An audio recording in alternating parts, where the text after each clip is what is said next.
And we're live from the beautiful scenic Barber Motorsports Park located in Leeds, Alabama. And we're here for the running of the SRE Spider Art Gallery 65, race number 6 in the 2022 SRE Spring Showdown. Hello, I'm Rick Ravon along with Mason Heimbaugh, and we anticipate yet another great race from the fellas at SRE, Mason. Yeah, absolutely. And if you guys were here tuned in 2 weeks ago for the same wonderful action here with Sim Racers Edge Alpha Series, folks, this is going to be some fantastic racing. And as I was having a little bit of conversation with Rick before the start of today's race, I've never been to Barber Motorsports Park. This is my first time here, so I'm expecting to see quite a lot of excellent racing. And personally, I'm excited to see these guys tackle this course. It seems that there's going to be a number of challenging sections in this course, and personally, I'm pretty excited, Rick. Again, this is the first time I've been to this track, and I'm not exactly certain if this is the first time that this series has been to this track, but I look forward to it, and I'm ready for this race, Rick. Kind of walk me through here and tell me what are your expectations here, and what are some of the sections of this track that are going to be problematic for drivers tonight? Oh, there's a lot of sections that could be problematic. I'm not sure of the names of the corners, but as we watch the cars going around, you're going to see these. There's dips, there's elevation changes, there's tight corners, there's fast corners. It's just a wonderful racetrack. It really is. Right now, who are we looking at there on the racetrack? Is that that's Lyle Swearingen. Lyle Swearingen. Nobody has yet to complete a lap, but we're watching the cars right now. They're all on, it looks like everybody, Kevin O'Brien is actually on black tires, according to my telemetry screen. He's showing he's going to try on black tires, as is Jeff Hollingsworth and Ernie Ludwig. Now that's a surprise considering this is qualifying. Drivers, there's no requirement for the drivers to start the race on the tires in which they qualify. They don't have that rule in place yet. I say yet because it could be coming in the future, but right now we have 3 drivers on the racetrack that are on black tires, and I'll tell you what, on the black tires, this track is a handful.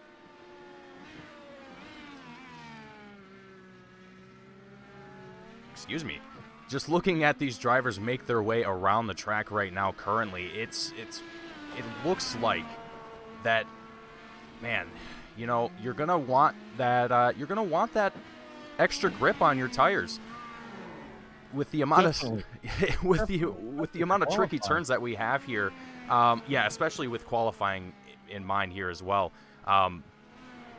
Even during the race, it's going to be absolutely crucial to have as much grip as possible on a track that is twisty and turny, such as this one here. And looking at all the elevation changes as well, like you just mentioned, Rick, this, oh man, I can't imagine what it's like diving into a corner that you can barely see the exit or even hardly the entry of. Yeah, I'll definitely admit to that. It's definitely a challenge. I think we're looking right now at Chris Simard. Chris Simard is sitting 3rd right now on the chart, but Nate Siefker, no surprise here, Nate Siefker immediately goes to the top with a 108.482. Now, Nate is still on the racetrack, traveling 140, 150 miles an hour as he brakes. Oh, this is such a fun racetrack. It really is. I love this place. It's an amazing racetrack. It's what I would call a roller coaster racetrack because of the elevation changes. Yeah, and I gotta agree with you, Rick. It definitely looks like a roller coaster. And now that you mention that, let's actually ride on board for a moment from the helmet camera of Nate Siefker in the 2 machine, currently on top of the leaderboards for qualifying at this time with a 108.48 as his official time currently. Beating out Butch Davis in that 43 by only just a few tenths of a second. And looking here on the inside of that number 2 machine, oh man, look at that. That is an absolutely gnarly dip going down. Rick, I'm absolutely thrilled for this race, and just looking at the inside of this 2 machine right now, I'm even more excited now. Well, let's stay with the in-car shot. Take a look at this. Let's go back to the in-car shot as Nate Seifert. Look at the elevation change right there. He gets the left side wheels off into the grass. Now watch, you slow down. This could be first or second gear, depending on what you're comfortable with. This right through here is definitely second. You want to either brush onto the brakes or completely off the throttle, depending on your driving style. Here's where the lap begins. Right there, the start-finish line. Into turn one, that's a third gear corner, and now you're going to shift down into second gear. And look at Nate, he's all the way down into the first gear. Quickly back into second gear. The lower the gear, you actually have a little bit more grip. Now here's a section of the racetrack where Connor Daly actually said, I hate sim racing when he tried it here because he just couldn't get around here without spinning the car out, believe it or not. Nate Seifert, however, negotiates this perfectly. And now we're coming up into the chicane section. Look at this, to the right, and then there's just a curb on the left, and then you dial down and to the right, hard on the brakes, and then quickly right back into the throttle. This is a wonderful racetrack, and I'll continue to describe it. There's a quick left-right right here. You have to get through there perfectly, or you can easily get the left sides into the grass and spin. Now watch this section. Downhill to the left, and then uphill to the right. Get the right sides right on the curbing, and again, dips the right side wheels off into the grass. Look at how tight he is. He's keeping it very tight down. No, he's coming into the pits. Obviously, he wasn't satisfied with that lap, but he's bringing it back into the pits as we look at Butch Davis. That's a lap around Barber Motorsports Park. Pretty good stuff. Rick, I gotta say that was quite the quite the lap around the track preview today at Barber Motorsports Park. Again, this is the first time that I have been here. Rick here going to be the expert here today for this race, as Rick here having the majority of the IndyCar experience over myself. I love IndyCars. I love IndyCars, Mason. I've grown up with IndyCars since 1982. I've been a huge fan.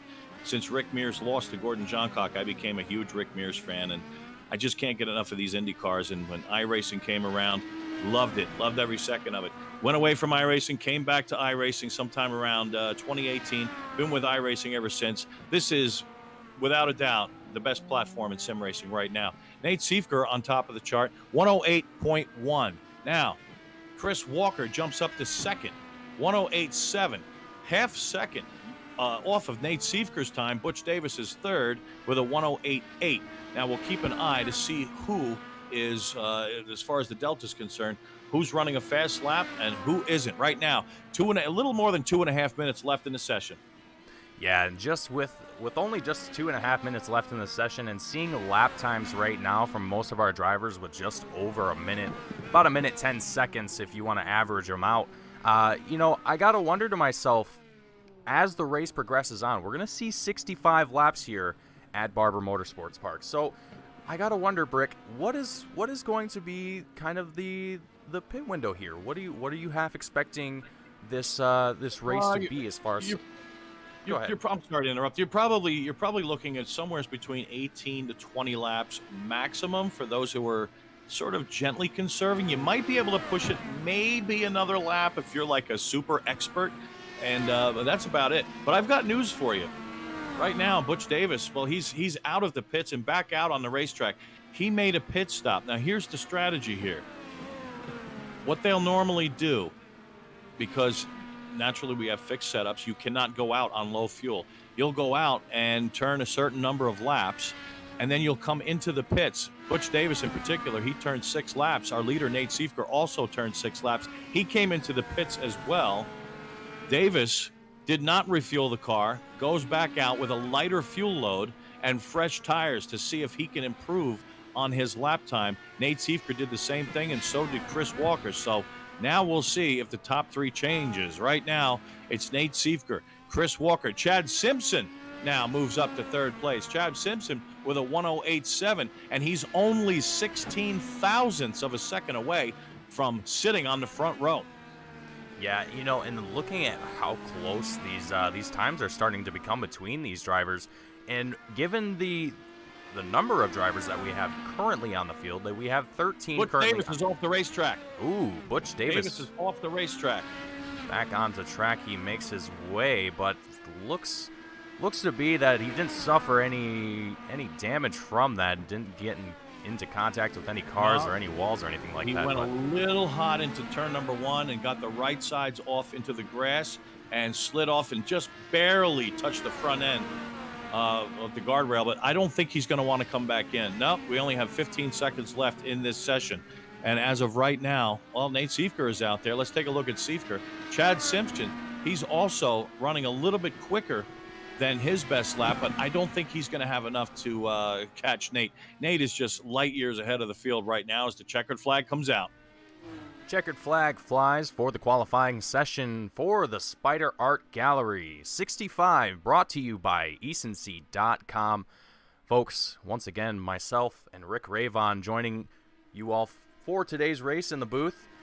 And it's going to be, man, I'm excited for this race, Rick. I'm at the edge of my seat for this one already, and it hasn't even, the race hasn't even started yet. But the qualifying session is going to wrap up here very, very shortly, and then we are going to go into our starting grid for the race. Rick, what are your predictions for today's race? Who do you think is going to conquer the Spider Art Gallery 65? Well, true to form, Nate Siefker is probably the one to beat here. I mean, if the qualifying time is any indication, Nate Siefker is a half second faster than everybody else. We might be looking at a race for second place, but then again, you've got some very shrewd guys who might try to stretch it as far as pit strategy is concerned, but we'll just have to wait and see. Right now, Nate Siefker is the class of the field on not just here at Barber, but on the road courses. He is just a master of the road courses. Yeah, and we've seen that throughout the season already, and it's granted this is only race number 6 out of the season already, but we have seen Nate Siefker dominate a lot of the road courses here, and I expect to see a lot of the same here tonight. But there might be some drivers here that might have a trick or two up their sleeve that they're waiting to bring out as drivers get ready for their very brief warm-up here. Just get the tires spinning, get the jitters out of their system before the start of the race here. Rick, I gotta say to you here, as we get ready to go green flag, man, you know, with 65 laps, doesn't seem like a lot. But with a track as tricky as this, man, I gotta be wondering what some of these guys are going to be kind of planning for tonight's race and how they plan to ultimately try and get themselves onto pole. I'm just listening to the right now they're having the drivers meeting. Of course, Butch Davis is leading that meeting, and I'm just keeping an ear on what he's saying. Yeah, this will definitely be an interesting race. I'm not sure about the battle for the lead because, like I said before, Nate Siefker is just, he's head and shoulders above everybody on the road courses. But don't go anywhere because we do have these guys that know how to save fuel, and that could be the key to this race. But we'll have to wait and see. Yeah, absolutely. And as drivers complete their drivers meeting with just under 3.5 minutes left in this warm-up here, we are going to take a quick commercial break just to allow drivers to get themselves ready, and we will be back and ready for the starting grid. Stay tuned, don't go anywhere, folks. We will be back for more iRacing here on Team Goon Squad for the Spider Art Gallery 65, brought to you by ecency.com. I recently joined Ecency and discovered the Need for Speed community. It's the perfect place for me to share my simulation driving experience with people all around the world. Thanks in no small part to all the support from Ecency, Sim Racers Edge is able to stream our races live each week for all our fans. I invite you to join Ecency today to follow Sim Racers Edge all season long.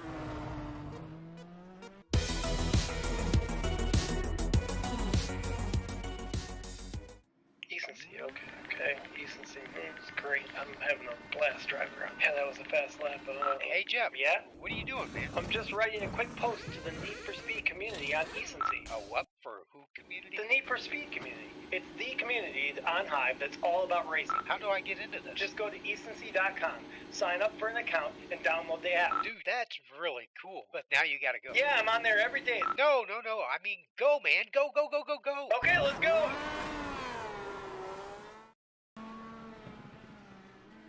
Back at Barber Motorsports Park, Nate Siefker, as we come back to the air. Let's go to Nate Siefker. Hard into the wall. Oh, he took it back behind the wall Hard before I into could the even wall. get him. Went so hard into the wall that he decided to take it behind the wall permanently Can we get a replay of here. that? That was a hard impact. Let's see if we can get a replay see of what that happened here. there. Let's see here. Looks like he may have got off into the grass. Now, the interesting Alright, so thing... this might... Ooh, okay. There we go. Back it up a little bit more. And he's on black tires. That's the thing. Let's watch now as he comes. I'm not sure of which corner he's in. That might be turn 2. No. A little That bit might be wider that. view Quick, here. yeah, it's the quick left-right section. Like I was saying earlier, there he goes. Look at that. He almost noses it head onto the wall. He almost Gordon Smileys it in there. And Nate Siefker might decide after this, you know what? I think I'll start on the Reds. Yeah, after an impact like that, you definitely got to be kind of wondering to yourself as a driver, is this really the choice that I want to make? Is this really the best option that I can make here for the start of my race? And, you know, you see it a lot in a lot of different disciplines in motorsport, whether it's Formula One, whether it's IndyCar, any motorsport that allows you to change your compound. It's the most crucial aspect of your race start, if not the most important aspect of your race start. You know, if you don't have the proper compound on your race start, or even just throughout the race in general, it's going to cost you tremendously. If you're expecting to come home with a race with a win, and you blow it because you decided to start on soft reds when you should have started on intermediate yellows. I'm speaking in Formula One terms. But my point being, as a sim racer, there's a lot less things that you have to kind of worry about, but that is one of the most important ones. As warm-up has concluded, the checkered flag has flown, and we will get our grid ready and started for you. Rick, why don't you start us off with our top 10? The Sim Racers Edge Alpha Series, presented by eSync.com, is going to have Nate Siefker on the pole.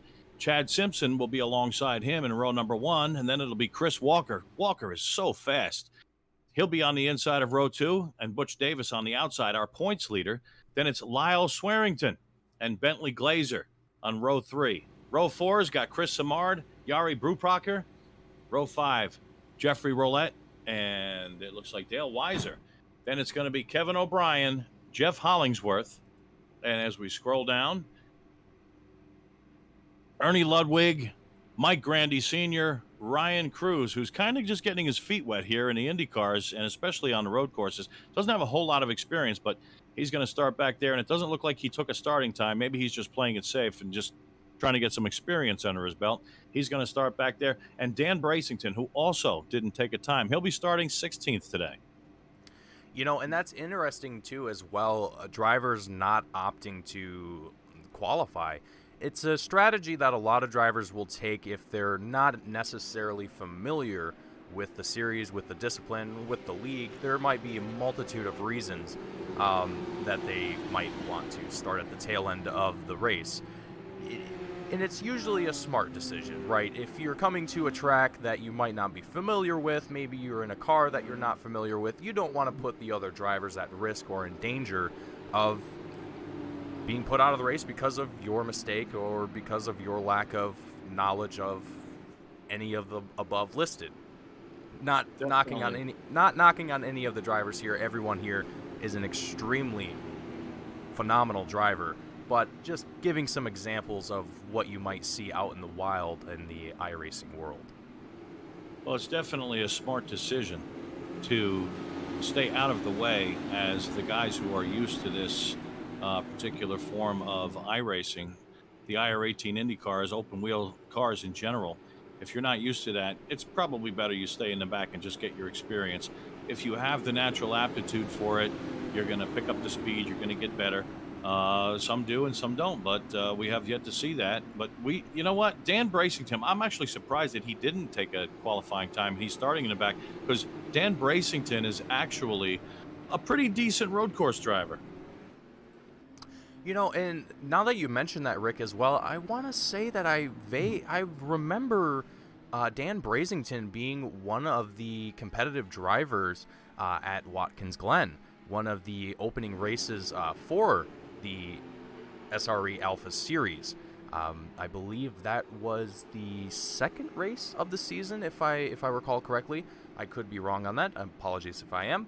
But anyway, anyhow, Dan Brazington in the 29, he has shown a lot. The third race of the season. The third race. Third race of the season. So since then, I've seen Dan Brazington in that 29 machine. He has done an incredible job. He's been in the top 10. He's been in the top 5. I'm pretty sure he's been in the top 3 at some point or another. Not sure about at road courses specifically, but for him to start kind of at the tail end here and kind of just take things easy at the start, a little surprising, but I'm very confident that the 29 machine here is just kind of almost maybe even half expecting that there's going to be a little bit of carnage, and he's going to be able to take advantage of that to just move his way up the grid. Let's go to the front of the field now. As the green flag is about to come out, the field is well aligned. Nate Siefker brings him down, and Siefker quickly jumps on the throttle. The green flag is out, and we're racing at Barber Motorsports Park. Ooh, look at that, a little bit of action as we oh wow, we have a car sideways. Looks like Chris Simard gets a little bit loose there, but we're right back up at the front of the action here. Look at that, Butch Davis in the 43 in third place. He's chasing down Chad Simpson in the 42 as they slow down, enter this left-hander. Butch Davis down on the inside trying to get around the 42. He does successfully. Now going to be on his lonesome in that second place spot as we still follow along with Nate Siefker. Absolutely incredible start here to this race, and wow, that's a great view of the track. Oh, sorry, go ahead. No, Butch Davis is, we just saw him closing in just a little bit on Nate Siefker now. We know that Nate Siefker has the pace on the field. Will Nate Siefker dial it back and play the fuel conservation thing? Look at Butch, close down on Nate. This could be a battle for the lead right here as we're getting close to completing the first lap of 65. Let's watch now as Butch continues to close in. Let's see if the gap continues to close. Nate pulls away just a little bit on the front straightaway as they head for turn 1. But keep an eye on that, because if Nate Siefker, knowing that he has the pace, if he starts to lose ground to Butch Davis, and especially if Butch comes around and picks up the lead, there is the question of, is Nate dialing it back and conserving fuel? Yeah, and it definitely seems like Nate has the faster car at the moment, but only just by a few tenths. Looking at timing right now, it doesn't seem like Butch is gaining on the number 2 machine right now. But like you said, Butch, it might also just be that Butch is just kind of hanging back right now. He doesn't want to take that lead quite yet and put himself in that position where he is fighting constantly for that lead. We're only on lap 2 of 65. Yeah, he could be saving fuel. You know, we don't know what's in the drivers' minds. They work tirelessly as a team, especially FBR. I don't think I've ever seen a team. Whoa, Butch, wow, he took a look to the inside, and Nate shut the door on him. But I've never seen a team work so hard at not just setting up a car, but these are fixed setups, but just on every aspect, whether it's fuel mileage, fuel conservation, the lines that you would take through the corner, how to get through the corners a certain way to save tires, just every aspect that you could think of, FBR is working on it tirelessly during the week. Yeah, and you know, it's those little things that that you put forth into those aspects of your race that ultimately help you. Like you said, Rick, this is a fixed series. Meaning, if you're watching this and you're not familiar with iRacing and how things kind of work, with a fixed setup, quote unquote, you get a car that is configured a certain way, and you cannot make any modifications to it outside of your brake bias and your steering ratio. So well, actually, in the IR-18s, they opened up in a fixed setup as Butch takes another look to the inside. Boy, this is really shaping up to be a humdinger.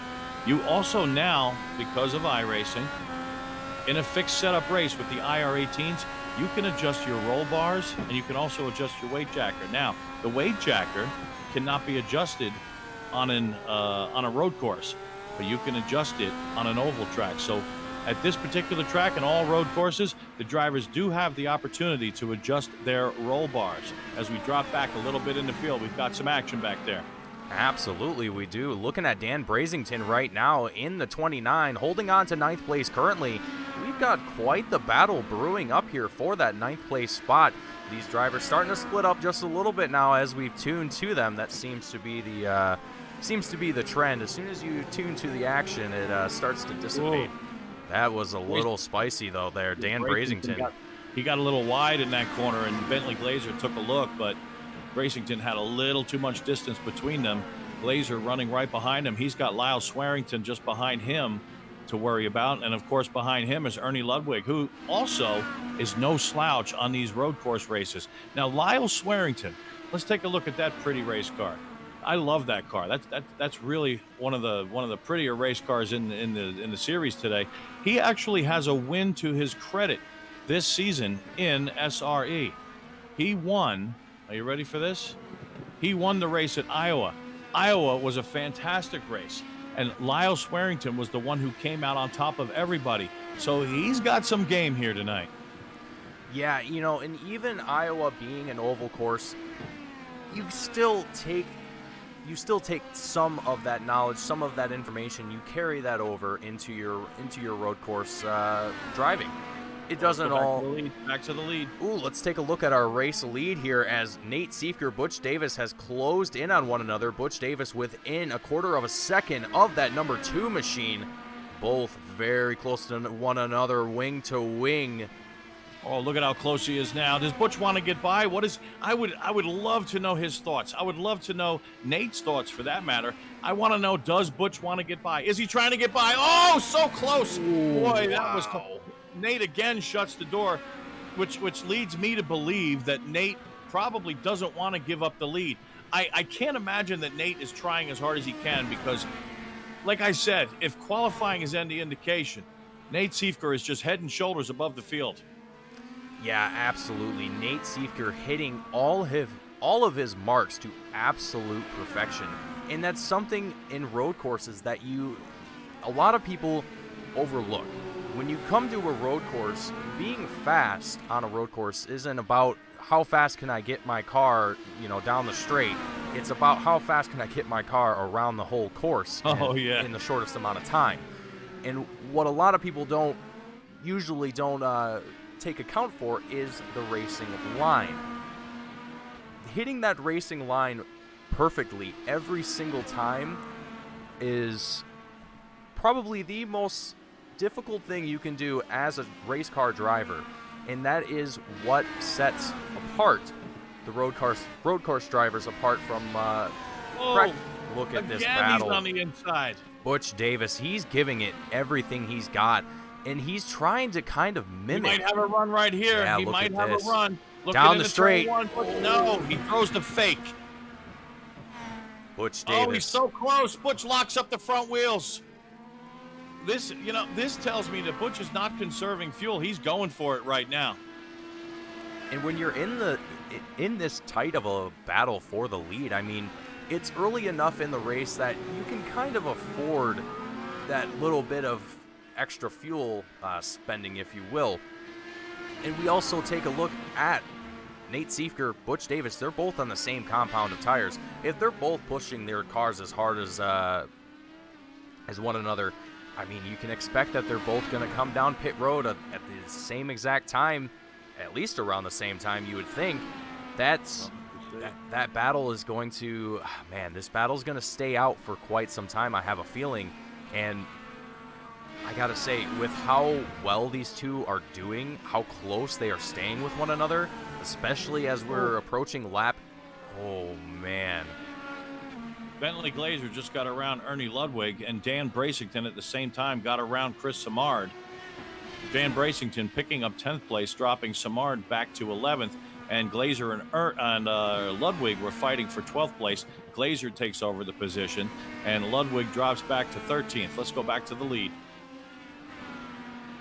Looking back at our race lead, Nate Siefker having led all 7 of the laps that we've completed here today, one being under caution for the pace car. for the start of the race. But anyhow, Nate Siefker has taken away this lead, and Butch Davis has essentially gone into this point now where he's just trying to do everything he can to mimic that line, stay behind that number 2 machine as close as he possibly can. Now, Rick, correct me if I'm wrong here. The drafting package here on these cars, I can't imagine it's anywhere near similar to the 2021 Formula One cars, where once you're 100 feet, 150 feet behind the car in front of you, it's pretty much impossible to catch up unless you open up that rear wing and enable DRS. Well, yeah. Actually, I prefer the DRS setup rather than push to pass. Push to pass is, in my book, is kind of garbage because it only gives you I don't know what, 5 or 10 more horsepower. I mean, it's really just not enough to make that much of a difference. I mean, it does help, but not that much. So I love watching the Formula One cars when one car gets to within a second, open up that DRS, and he just sucks up to the car he's following like it was nothing. I really wish that IndyCar would adapt a system similar to DRS. Meanwhile, Nate Siefker is pulling away now from Butch Davis. He's got 1.2 seconds on him. So has Butch just decided to dial it back and maybe conserve fuel? Or maybe Nate Siefker just said, you know what, enough with this back and forth stuff. I'm ready to turn it up. Well, and I'm also kind of wondering here as well. We noticed at the beginning, very, very beginning of this race, that Nate Siefker was actually just barely pulling away from Butch Davis for a while. And we saw Butch Davis quickly collect that back up and pull that time back down. But now that we've kind of spread back out, I'm starting to see a little bit of the same trend here where Nate Siefker is just not exactly pulling away from Butch Davis by a football field every 60 seconds. It's more or less it's a few feet here and there, and it seems to only just be building over time. And I almost think you're probably right, Rick. I think Butch Davis is at the point now where he's thinking, you know what, I can't make a pass on this 2 machine. I have to think of another way to get around this machine without expending more fuel, expending more of my tire wear, whatever the case may be, and try a different strategy. It's still pretty early on in the race, and I think he's at this point now where he might be thinking about that fuel strategy. He might be even thinking about trying to extend his pit stop a little bit longer. 18 to 20 laps that we were predicting, lap 11 that we're on currently. So I'm not sure here, Rick. I almost think that Rick is starting to switch up his strategy now that he's starting to see that 2 machine just get a little bit away from him. Butch is actually, as you say that, he closes in. I wanted to point out, as I'm looking at Bentley Glazer, he's closing in on Jeff Hollingsworth right now. That's a fight for 10th place. And there goes Glazer. Glazer comes around Hollingsworth. Now, just about a lap and a half ago, I was going to point out that Glazer was on the move. Chris Samard actually let Glazer go by because Glazer is just, right now, he's driving a rocket ship around this place. Yeah, Bentley definitely definitely seems to be on a mission right now to try and just get himself further up this grid. Now, let's take a moment here to take a look at our track map just to kind of give folks at home an idea of where everyone is sitting on the track currently. And if you're looking down on the right-hand side of your screen, you can see by the car number of your favorite driver where they currently are on track. And if you look for the 4 of Bentley Glazer currently on the top end of the track currently, you can see the 97 of Jeff Hollingsworth and Chris Samard in the 77 just behind them. Let's drop back to 14th place. Kevin O'Brien is all over the back end of Ernie Ludwig right now. Let's take a look and watch this battle. He looks to the left, he looks to the right, and Ernie Ludwig says, not yet, pal. It's not happening. Yeah, right now, this is the tightest battle on the racetrack right now. Oh, Butch Davis actually just closed in the punch. Oh, and he goes around. Kevin Around O'Brien. goes O'Brien. Oh, what a shame. O'Brien had such a good run going and such a good battle with Ernie Ludwig, but Around he goes, and now it looks like Mike Grandy is closing in on Kevin O'Brien. Yeah, and that's the thing about these road courses too that I just love. I love the oval racing. It's very fast. You get that side by side action. It's great. It's adrenaline pumping. It's awesome. But what I really love to see is when drivers are just whipping it into corners, getting side by side, getting loose out of turns. It's just absolutely thrilling to watch these guys compete the way that they do at these road courses. Now, given that we've seen drivers kind of spread out a little bit, we're looking at currently the only battle that is happening out on track is between that of Nate Siefker and Butch Davis, our race leaders, 1 and 2 respectively. But everyone else kind of falling almost 3-4 seconds between one another, depending on where you're looking on track. And that's sort of the nuance of road course racing, is that not everyone is going to be able to run the same line every single time. Drivers are going to make a mistake. What happened to Chris Simard? Oh, let's take a look. Jeff Hollingsworth came around Chris Simard, and I don't see him on my timing screen. Did Simard drop out of the competition? I cannot pull him up on my timing here, so it looks like place and still dropping. I think Chris Simard may have lost his connection to the server. Oh, what a terrible thing for Chris Simard.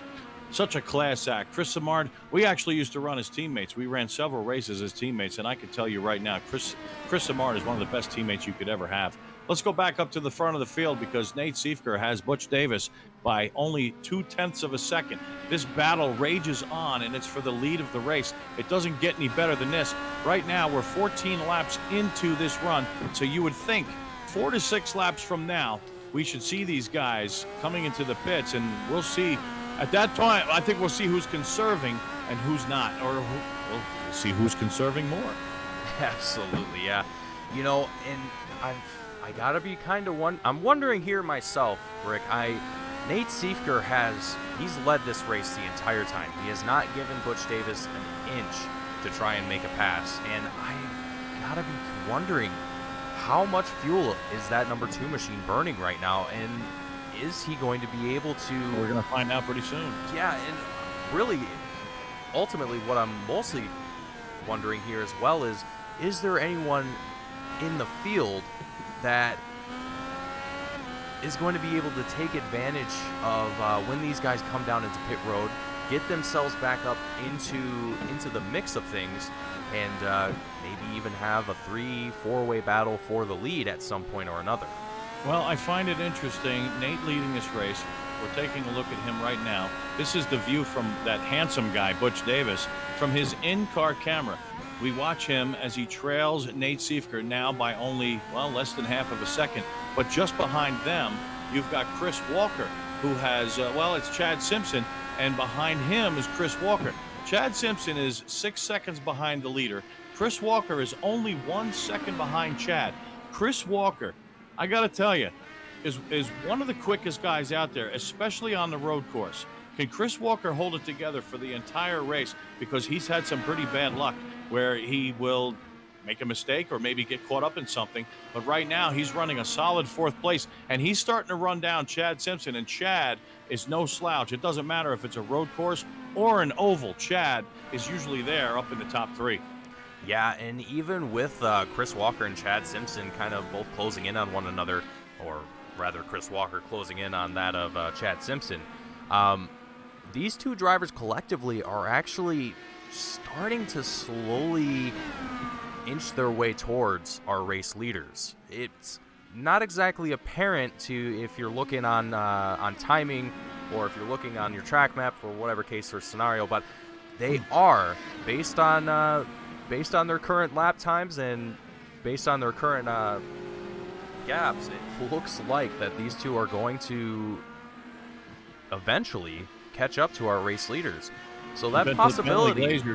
Bentley Glazier just got around Dan Bracington, incidentally, for 9th place. And Lyle Swearington gets around Jeff Roulette. Let's take a look at Lyle right now. These 3 cars are running right together. It's Lyle Swearington, Jeff Roulette, and they just came around the lap car, Ryan Cruz.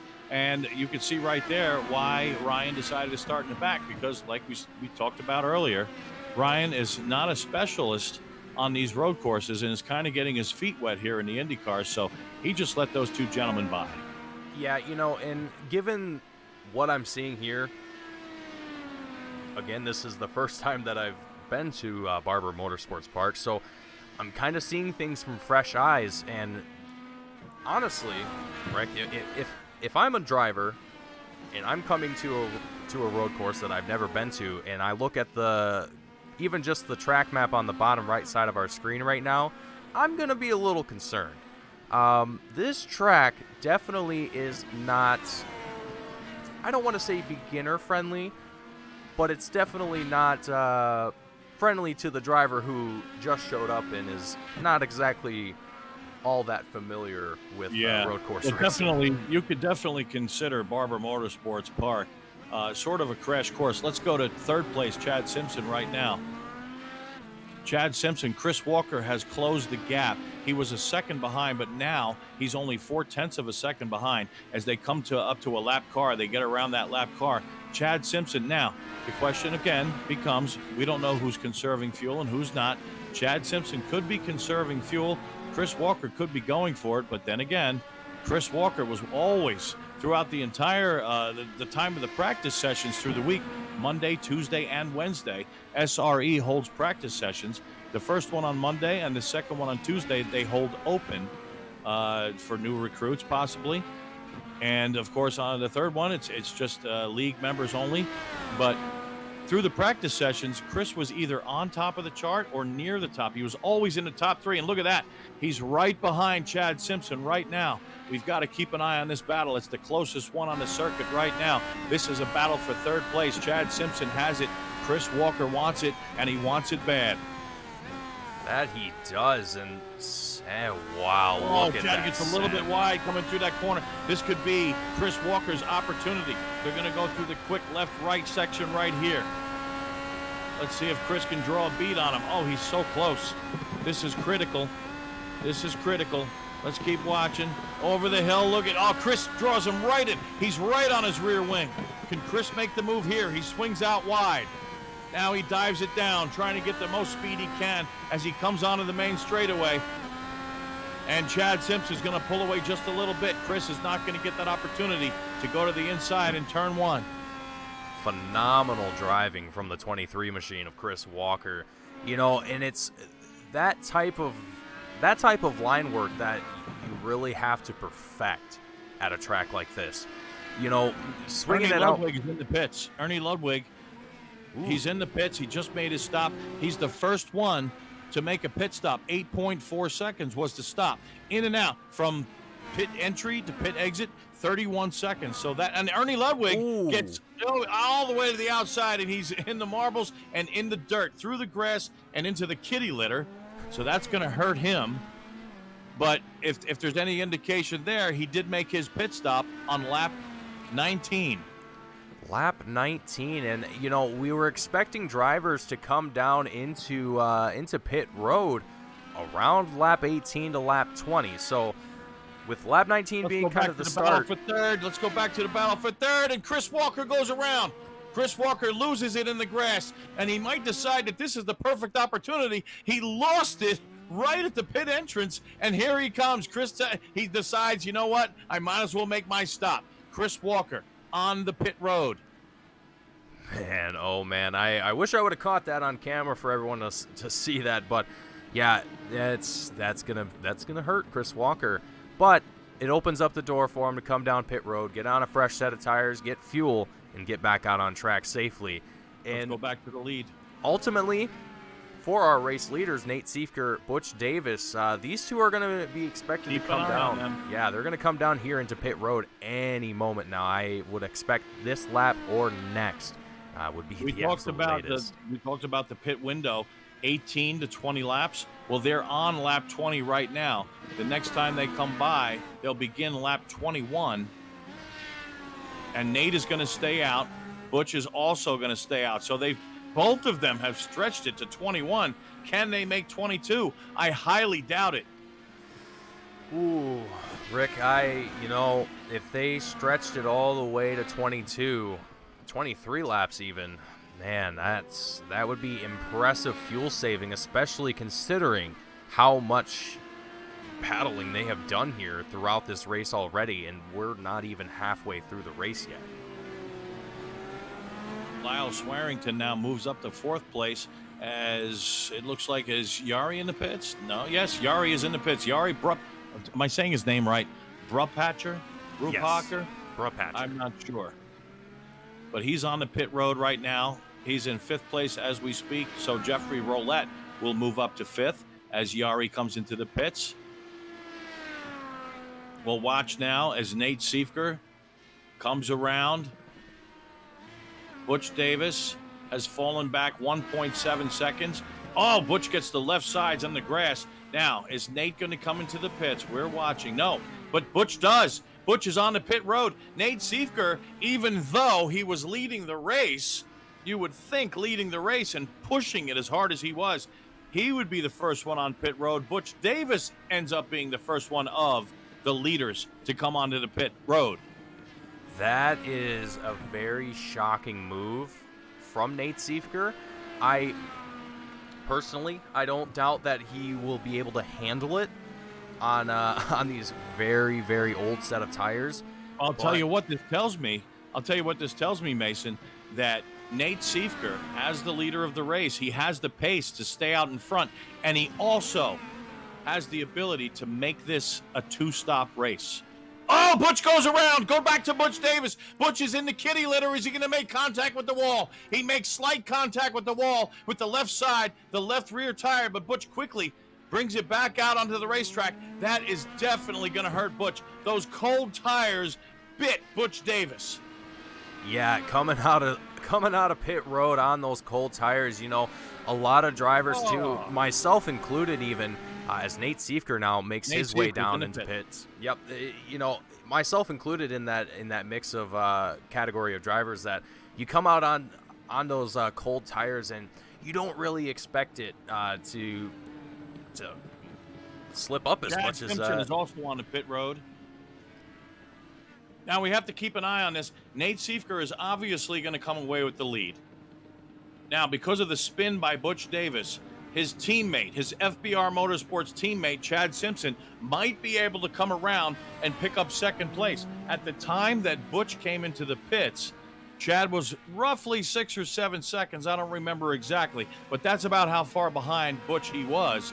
But now, Chad Simpson is coming out of the pits. Butch Davis is on the main straightaway. This is going to be close as Chad comes out. He's at the pit exit, and where's Butch?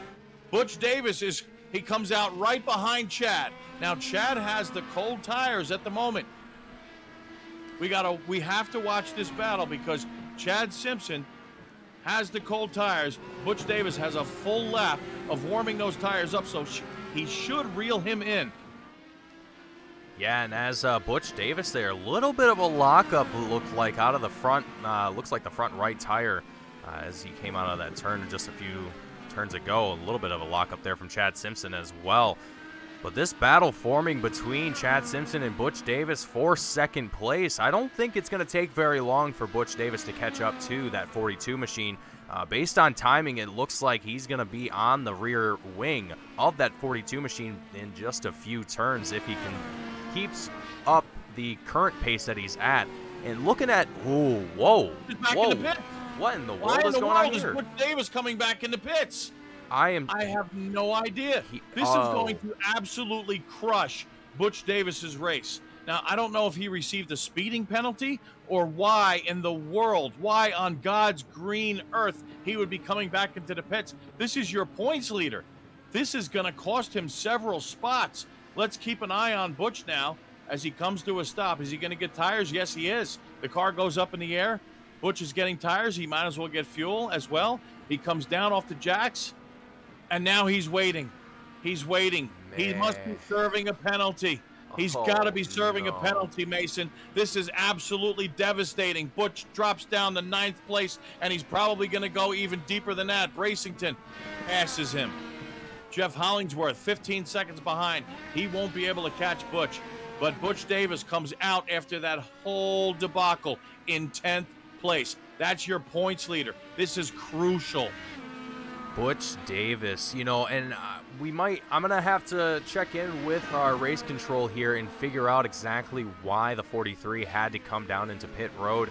Rick, I think you were probably correct. It had to have been a speeding penalty. I can't imagine that he would have came down a second time to get damage repaired or anything like that from that last incident. He barely touched the left rear to the wall. I mean, he slid out there, but barely touched. There couldn't possibly have been any damage. And if there was, I would be shocked.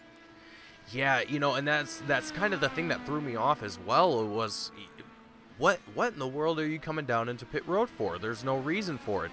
But yeah, we're gonna check in here. There's only one reason, Mason. Only one reason. Because he had to. Why exactly, we don't know. I'm gonna drop down right now and see if I can find out. I will be right back. Stand by for the report.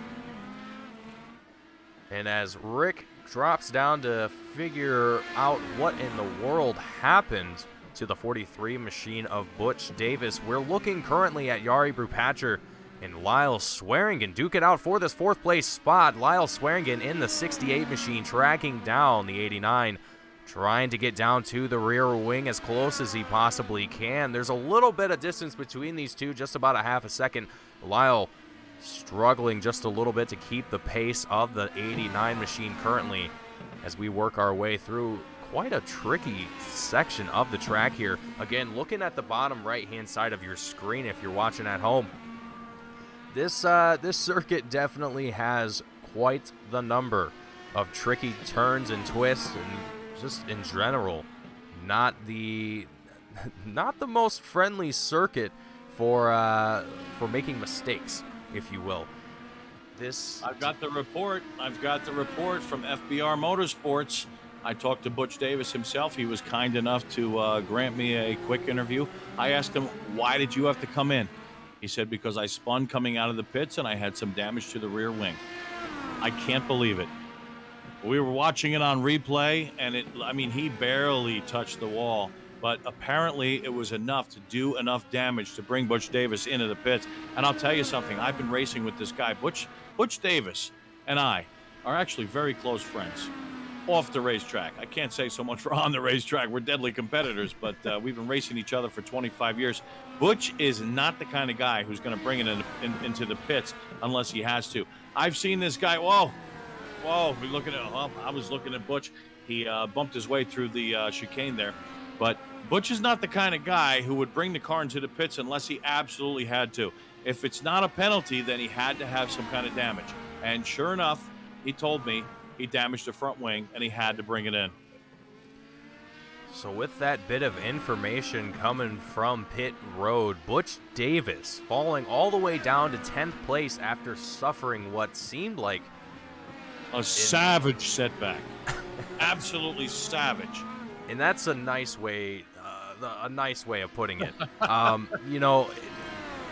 Rick, I can't imagine any other way, a worse way, really, of being put down that far in a race. Wow, look at that. A little bit of a lockup there from Jari, but I can't think of a worse way of being put down that far in a race because of a lockup or because of a spin coming out of pit road and having your wing suffer a little bit of a paint scrape.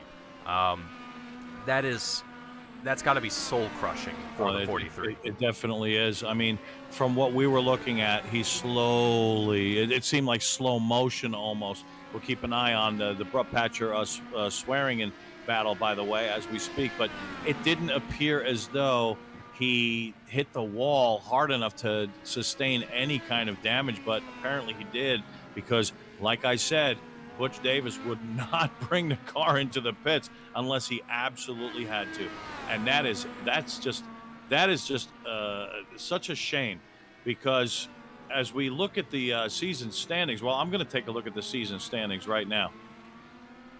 We're looking at the league stats. Let me bring up the driver's standing. Right now, Butch Davis is on top of the standings. I don't think we have an overlay for that right now, but I'm going to tell you he has 171 points. Nate Siefker, who leads the race right now by 12 seconds, he's in second place in the standings with 149 points. And then we have Chad Simpson, who currently is in second place in this race. He's in third place with 133. Jeffrey Roulette, 126. And then, well, I'm actually in fifth place because I ran a few races in the season. This is my first race in the booth. I'm holding on to fifth place right now, believe it or not, with 124 points. But Butch Davis would not bring it into the pits under any circumstances, like I said, unless he absolutely had to. And it's a shame to see that. We'll see at the end of this race how this will affect the points, because right now, Butch Davis, let's see, he has a 21 point lead, 22 points over Nate Siefker. We'll see if Siefker can make that up. Perhaps with that mistake by Butch, Nate Siefker might end up with the points lead after today. Yeah, and that possibility is looking to be quite promising at this point. We're closing in on the halfway point at the race currently, and I gotta say, Rick, 30 laps around here at Barber Motorsports Park, and it has been phenomenal racing through and through. We've seen the drivers spread out quite a bit here, but the racing has not stopped at all. We're currently looking at Lyle Swearingen and Jari Brupatcher duke it out for that fourth place spot, as again, drivers have kind of spread out on the track, as that naturally how things generally go on road courses. But drivers are taking every single opportunity they can to increase their gap to the guy in front of them, whether that's through capitalizing on the mistakes of the guy in front of them, or taking the undercut on pit road, taking the over, whatever the case may be, whatever the situation poses. But Rick, it's been phenomenal racing here, and as we close in on the halfway point, I'm going to ask you one more time, what are your predictions? What are you thinking is going to happen here? It seems like Nate Siefker is going to take away the win. Let's go to second place. Let's go to second place right now. I'll tell you the answer to that question unequivocally. Nate Siefker should go on to win this race. Sorry to interrupt, but we've got a battle on our hands for second place. Chad Simpson has it. Chris Walker wants it. Stand by for sponsor plugs as we continue to look at Chad Simpson. Simpson's got second place, Chris Walker in third. We know that Jari and Lyle are battling back there for fourth place, but boy, we've got one heck of a battle up here for second place as we continue to watch them go at it. Absolutely, yeah. The SRE, Spider Art Gallery 65, incidentally, is being brought to you by ecency.com. Set it free. Be free. And by Sim Motion. If you need to enhance your sim racing experience, try Sim Motion. And of course, it's also brought to you by the racers right here at SRE. SRE, it's the Sim Racer's Edge. As we bring you back live to action here at Barber Motorsports Park, we're still looking at Chad Simpson, Chris Walker right behind him. I've never seen Chris race this hard before. So hard, so smooth, so quick. He's doing a fantastic job as he continues to close the gap between him and second place, Chad Simpson. And you know, I said at the start of this race, it's probably going to end up being a race for second place because Nate Siefker is head and shoulders above the field. Now, of course, it took a little mistake by Butch Davis to give Nate Siefker that huge advantage, because at the time they made the pit stops, I think Butch was probably a little more than a half second behind, but that one mistake was all it took, and Nate Siefker has taken full advantage of it. He's probably, because of the advantage that he has, the big lead, 12.5 seconds as we speak, on second place Chad Simpson, who we continue to look at. This is the view from Chris Walker's in-car camera, but because of the lead he has now, he has a golden opportunity to just fully lean back that fuel and just kind of coast to the finish. Yeah, you know, and when you're in this position where you have a comfortable lead over the rest of the field behind you, you know, you can kind of put yourself in this mode of, I guess you could say, relaxation, if you will. You can take your time, you can really focus on hitting your marks and just really just focus on driving. it's really a beautiful thing to see when drivers are able to do it. As we look at Oh, this, Chris Walker, Chad Simpson working their way around some lap traffic there. Beautiful work from the lap traffic. That was Jeff Hollingsworth. Jeff Hollingsworth running in 11th place right now. So right now, the cars on the lead lap are position 1 through 10. Jeff Hollingsworth running in 11th place. He's the first car a lap down. Now, if we take a look at Dan Bracington, there's a battle forming up between Bracington and Jeff Roulette for 9th place. Bracington has been slowly but surely closing in on Roulette, but those two are the next two who are in line to be lapped by this phenomenal guy, Nate Siefker. Yeah, Nate Siefker has done an absolutely incredible job here at Barber. It's one of those things too where, as a driver, if you're in a league like that and you have someone in kind of your pool of drivers that you know is going to take away the lead and just absolutely dominate the field, you start to kind of think to yourself, okay, do I really need to set my expectations that high, or should I start working more towards second, third place, whatever the case may be, depending on the track, of course. I mean, when you come to a road course like this, in IndyCar, when you have that mix of oval course and road course racing. Go to second place. We're checking out second place here for a moment. Chad Simpson, Chris Walker. You can see Chris Walker just within a quarter of a second of that rear wing of the 42 machine of Chad Simpson. I almost said Chris Samard there for a second. He's looking. This has been a great fight between the two of them for several laps now. Walker has been closing that gap ever so slightly. Look at Walker dial it down to the inside as they head for the final corner. This has just been a great race for second place. This is the best race on the circuit at the moment. Chad Simpson continues to hold on to second place, but Chris Walker, virtually mistake-free, has been just absolutely solid, and he's running them down.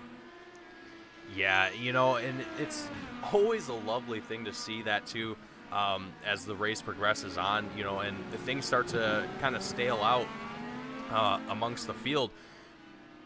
When you get in the mindset of a driver and you see that car in front of you, something just kind of clicks on in your head, and you're just like, okay, it's go time. It's time to make something happen here. And I think that's what Chris Walker is kind of experiencing here tonight.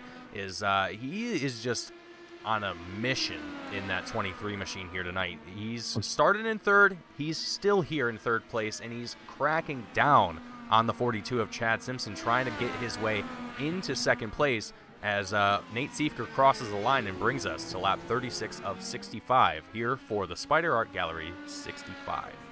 Chris Walker is thinking to himself, this is a very tight racetrack, a very difficult racetrack, a fun racetrack, but where in the world can I get by Chad Simpson?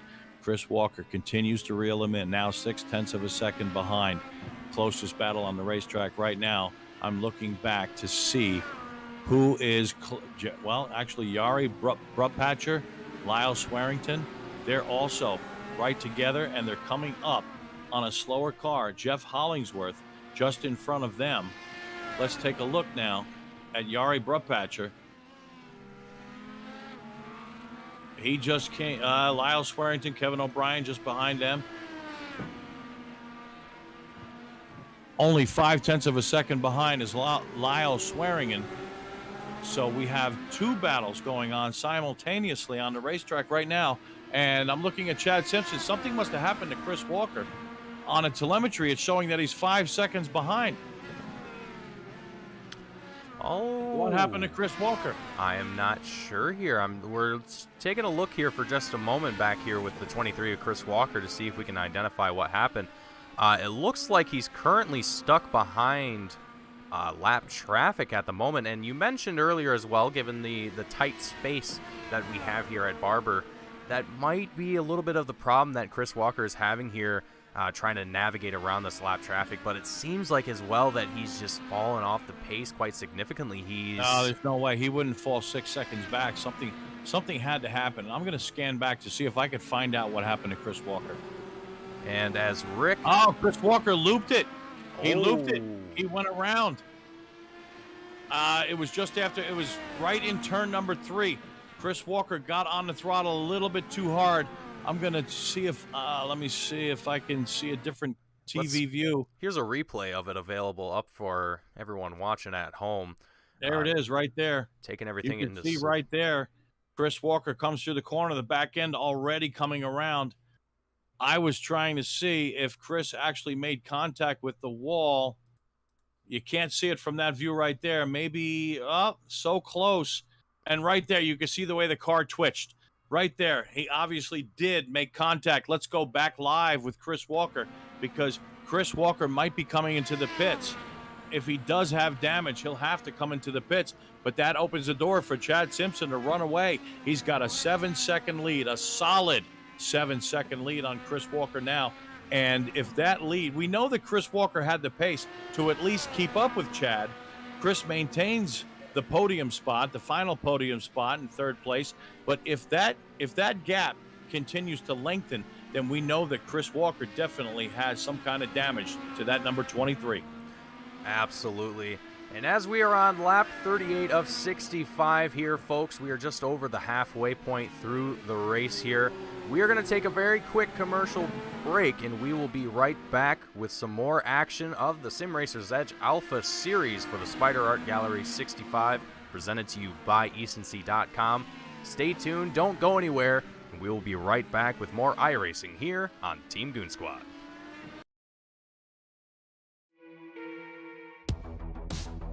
Imagine a world where you can connect and create meaningful communities with similar interests at the touch of your fingertip. And get rewarded for doing so. We at Essency are building a platform to do just that. Essency, set it free and be free. Go to Essency.com to download the app and create an account and support the Sim Racers Edge community.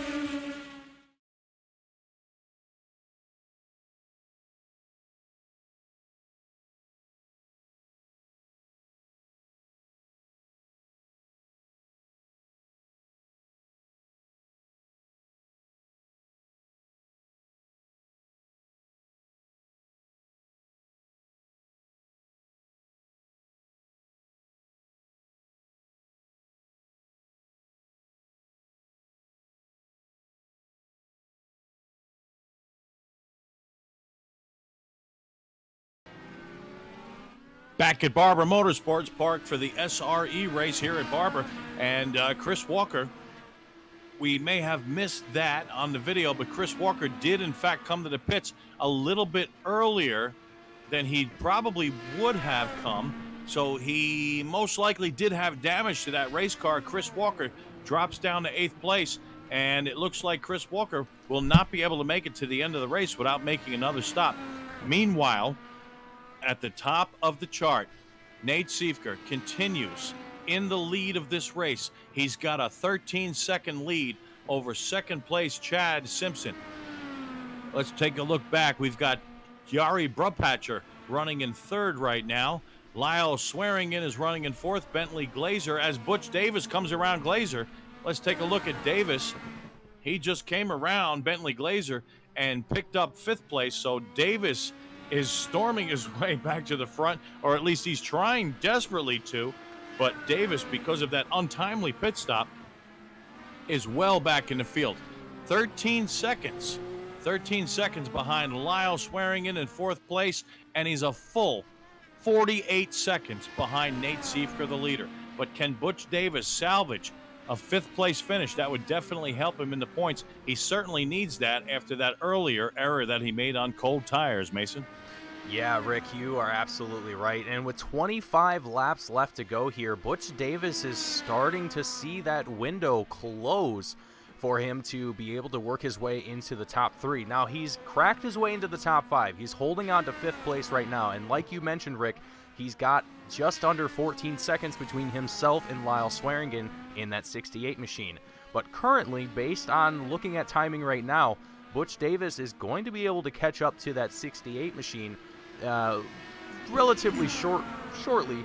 But my question is, and I'm sure, Rick, you've already considered this here as well, is how soon is it going to be before he's able to crack his way into the top 3? Now, we still are going to be expecting another pit stop here very, very shortly.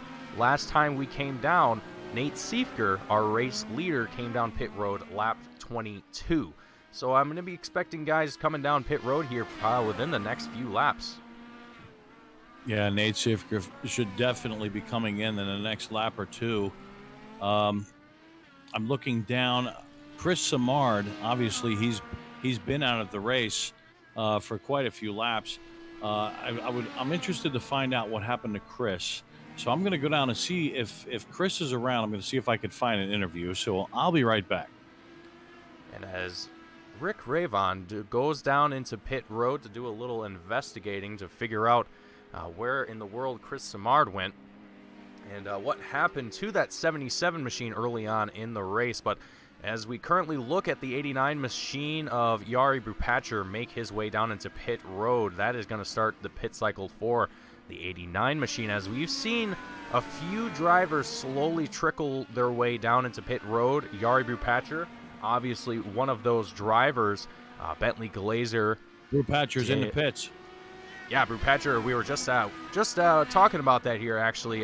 Bentley Glazer, Dale Weiser, Mike Grandy, and Ernie Ludwig seem to be among the drivers that have come down into pit road recently within lap 30. Jeff Hollingsworth also joining that field here, but our race leader still out on track, Nate Siefker as well. Going to be expecting to stay out the longest out of most of our drivers here, as he was one of those drivers, actually the driver to stay out the longest last time around. So with 23 laps left to go here, Rick, who are you expecting to be coming down here first among our, let's say, top 5? I really couldn't say. I mean, at this point, it doesn't matter. Nate Siefker has a 15, now 16-second lead over Chad Simpson. It really doesn't matter who's going to come into the pits, because when they do come in, that should be their final stop. So Nate Siefker with a solid lead over Chad Simpson. Lyle Swearingen runs in third. Butch Davis, an incredible comeback. He actually just came around the lap car of Ryan Cruz, but with the pit stops, Butch Davis currently sits in fourth place. He'll also have just one stop to go. Now, will he be able to maintain that fourth place? Because as the points leader, you obviously want to score as many points as you can before the end of the race. But I'm interested to see where this is going to all shake out after the race, because that mistake definitely cost Butch. Can he still finish in, I don't know, let's say the top 6? We'll have to wait and see. You know, and Butch Davis, last time we checked in with him, it was only a few laps ago. He was in 5th place. He's cracked his way into 4th already, and with just under 3.5 seconds to himself and Lyle Swearingen in that 3rd place spot, as he almost comes into contact with, I believe that's the 66 of Jeffrey. Yeah, Jeffrey Roulette. He let him go. Very great work there from the 66, making sure that the two drivers don't collide into one another. You know, and that's a lot of things that you'll see in the sim racing world for new drivers, especially, is track awareness. Some drivers are not very good at it, but coming to a series like this and having everyone be as aware as they are. Dan Bracington comes in 9th place. Dan Bracington is in the pits. So pit cycle starting for Chad Simpson also makes his way down into pit road, our 2nd place driver currently. So Nate Siefker is going to be among the only drivers left in the top of the field left to come down pit road here. Lyle Swearingen and Butch Davis also reciprocating the same as Chad Simpson here. So final pit stop starting, 21 laps left to go here at Barber Motorsports Park. Butch Davis is in. Butch Davis is in. This will also be his final stop. And with the finals, so Chris Walker moves up to 3rd place. Nate Siefker's in as well. Well, Nate Siefker has a solid lead right now.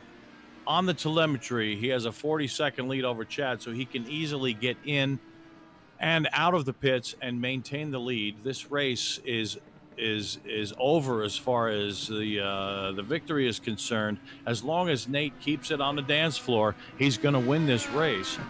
The question is, Chad Simpson, can he hold on to second place? Chad Simpson already made his pit stop. It was a good stop at only 8.5 seconds. Nate Siefker, well, let's take a look at Nate as he makes his way out of the pits. There he comes, back into turn number 2. Nate Siefker with a solid advantage. We're looking through the field. Chad Simpson now 16 seconds behind.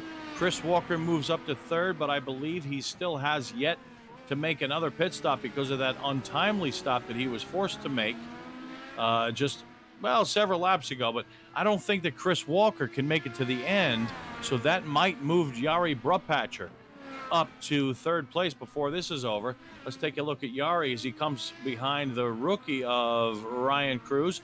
Ryan Cruz lets Jari come by, no problem whatsoever. So Jari Brupatcher, I'm going to get that right sooner or later. Running in fourth place. Bentley Glazer runs in fifth place, and he's only 2.5 seconds behind Jari, so that could be a battle before the end of this race. Lyle Swearingen, the winner at Iowa this season, he's running in sixth place, and the man that perhaps made the most costly mistake in this race, Butch Davis, he's running in seventh place. He's 2.3 seconds behind Lyle. He does have the pace to catch Lyle, so we're going to have to wait and see. I don't think Butch has made his final stop yet, so I'm sure that Butch wishes that he could just stay out there and finish the race and run down Lyle, but I don't think he's going to be able to. Let me see. No, Butch actually did make his final pit stop, running down Lyle Swearingen, and he just, who did he just pass? I want to make sure I get this right. That was Kevin O'Brien. That was the lap car of Kevin O'Brien. But Butch is closing in on the lap car of Ryan Cruz, and then just in front of Cruz is Lyle Swearingen. So we'll have to keep an eye on that as Butch continues to try to make up for lost time. What a costly mistake that was for Butch. He had second place all but locked up. He had the pace on Chad Simpson. He was right behind Nate Siefker. If I know Butch, he's going to get out of that sim race, that beautiful sim racing setup that he has, as we're watching Butch, and he just came alongside Ryan Cruz. Cruz got a little sideways. Cruz turns it around. Cruz spins it onto the grass. But I know Butch, to continue what I was saying earlier, Butch is going to be kicking himself for quite some time for that costly mistake on cold tires. And if anybody should know better, with all the experience he has, 25 plus years in sim racing, it's Butch Davis. Yeah, and Butch Davis, he's been a phenomenal racer throughout this series, and it's little things like that, really, you look back at the whole season, and that might be the one race that kind of stands out to you the most, and you're just like, that was a terrible season. And it's just little things like that kind of throw a wrench in the gears for some drivers. But at the end of the day, this is only race number 6, correct? Yes, it is. Race 6. So race number 6, and, there's still a long season left to go. So having a bad race once or twice throughout the season, it's not the end of the world. It's not going to be the end of the season. But, again, like you mentioned, Rick, Butch is still very, very close to being put down from that first place spot, from holding that championship spot. And if he doesn't work his way back up into the top 5, as he's on position 7 right now, he might be in trouble here going into next week's race as well. That's going to be very interesting to see where he ends up. Well, let's take a look at. We won't be able to see the. I can see it right here on my screen. Butch Davis's average start is 4.2. His average finish is only the second in the league to Kieran Brugelli, who only had 2 races under his belt. Kieran Brugelli, his average finish 2.5. Next to that, Butch Davis, 2.8.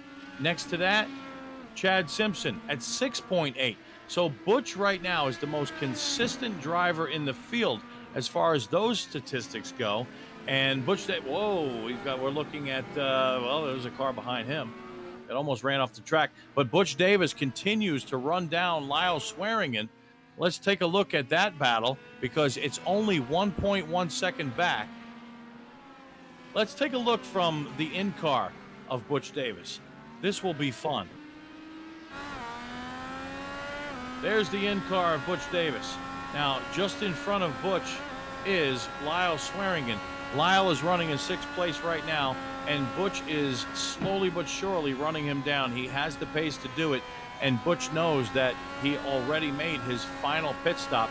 Let's just sit here and watch as Butch closes the gap to Lyle Swearingen.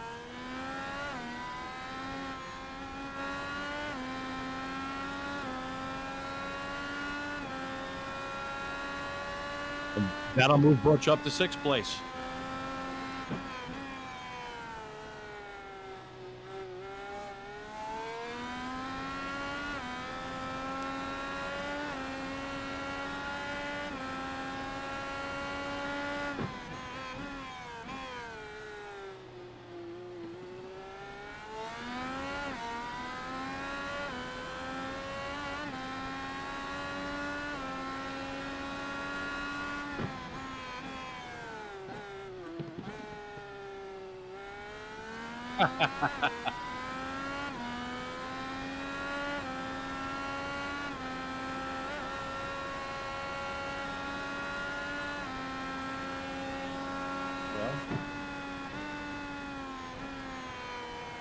This is the best battle on the course because 4th place Yari Brupatcher. We're watching from the in-car of Butch Davis as he continues to close on Lyle, and around goes Brupatcher.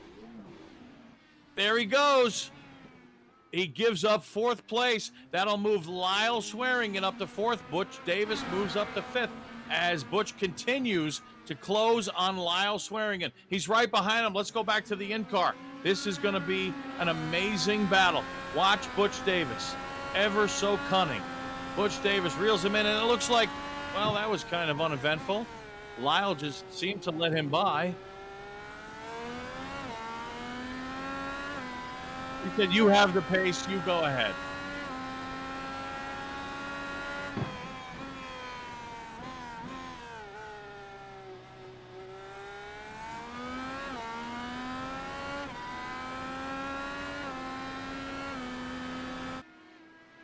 And without a fight from Lyle,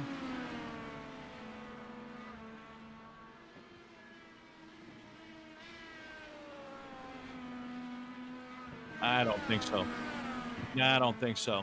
I mean, Butch, if he really wanted to, he could step on it and close the gap, but he's got 21 seconds between him and Chris Walker. Honestly, we're looking at, 13 laps to go, I believe, at this point. That is really too much to ask for from Butch Davis. He's made his way up to 4th place. I think that's probably going to be where he finishes unless Chris makes a mistake.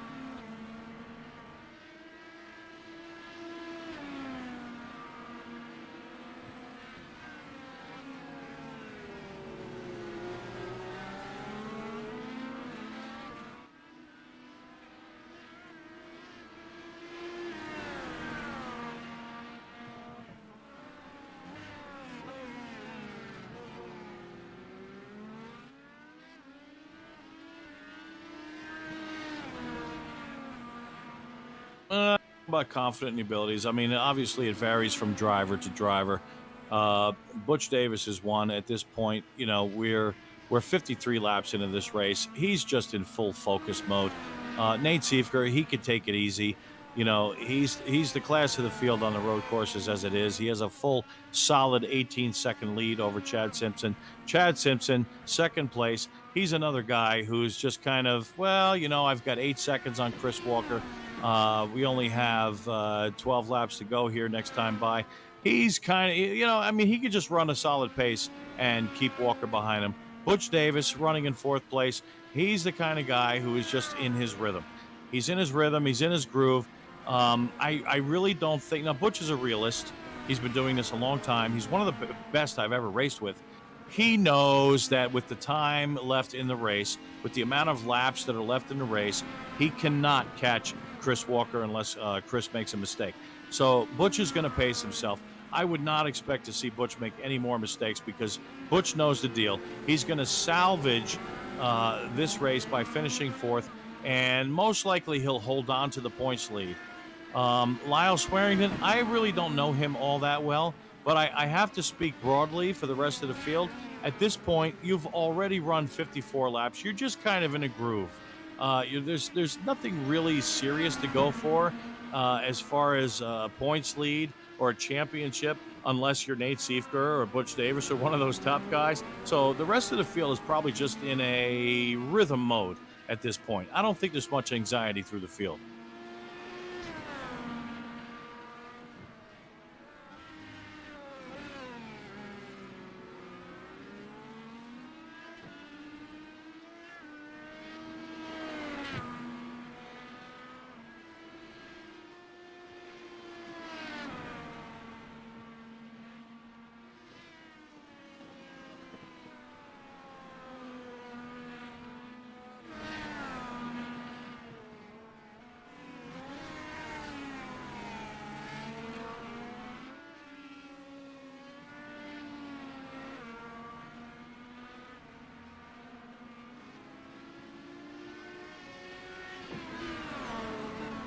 Or maybe throw it all away.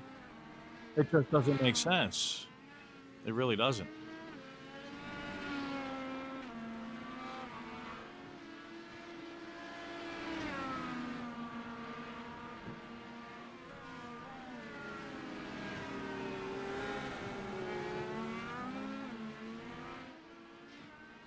Whoa, we've got a car off the racetrack. Car off the racetrack. That's Mike Grandy.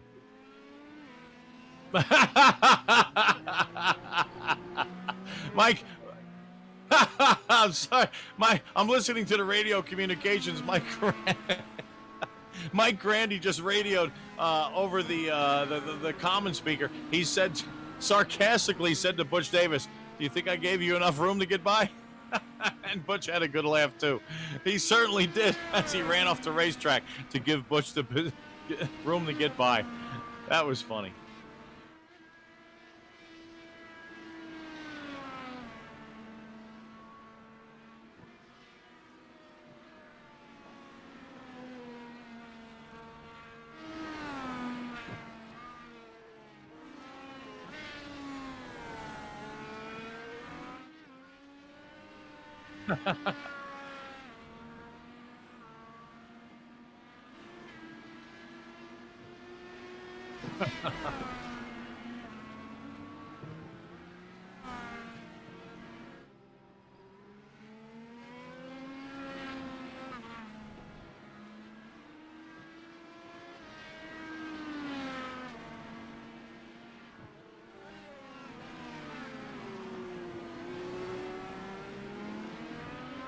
Well, actually, it's a funny thing. Funny you should mention the grip model, or the tire model, we should say.